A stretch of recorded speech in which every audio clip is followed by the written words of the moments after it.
ஒடிசா மாநிலத்தில் அமலாக்கத்துறை இணை இயக்குனர் தொழிலதிபர் ஒருவரிடமிருந்து லஞ்சம் பெற முயன்றபோது சிபிஐ அதிகாரிகளால் கையும் களவுமாக கைது செய்யப்பட்டார். லஞ்சம் கேட்டு மிரட்டிய அமலாக்கத்துறை அதிகாரியை திட்டம் போட்டு சிக்க வைத்தது எப்படி? ஒடிஷா மாநிலம் புவனேஸ்வரில் அமலாக்கத்துறையின் இணை இயக்குநராக செயல்பட்டு வந்தவர் சிந்தன் ரகுவம்சி.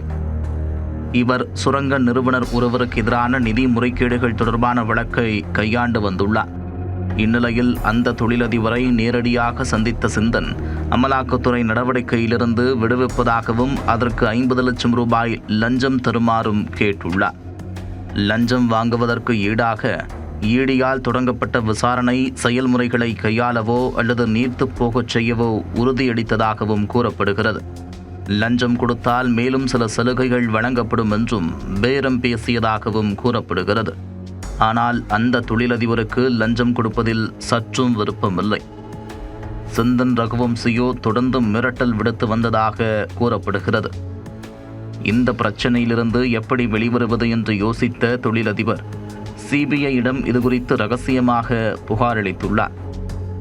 புகாரின் பேரில் அமலாக்கத்துறை அதிகாரிகளை குறிவைத்து பிடிக்க திட்டம் தீட்டினர்.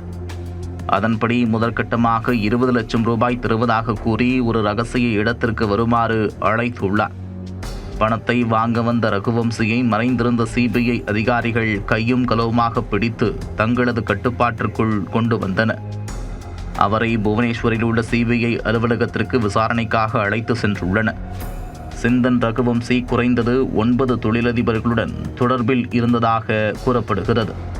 அவர்களிடமும் லஞ்சம் கேட்டு மிரட்டல் விடுத்துள்ளாரா என்பது குறித்தும் சிபிஐ அதிகாரிகள் விசாரித்து வருகின்றனர். ஆனால் இந்த குற்றச்சாட்டு குறித்து சிபிஐ எந்த அதிகாரப்பூர்வ தகவலும் வெளியிடவில்லை.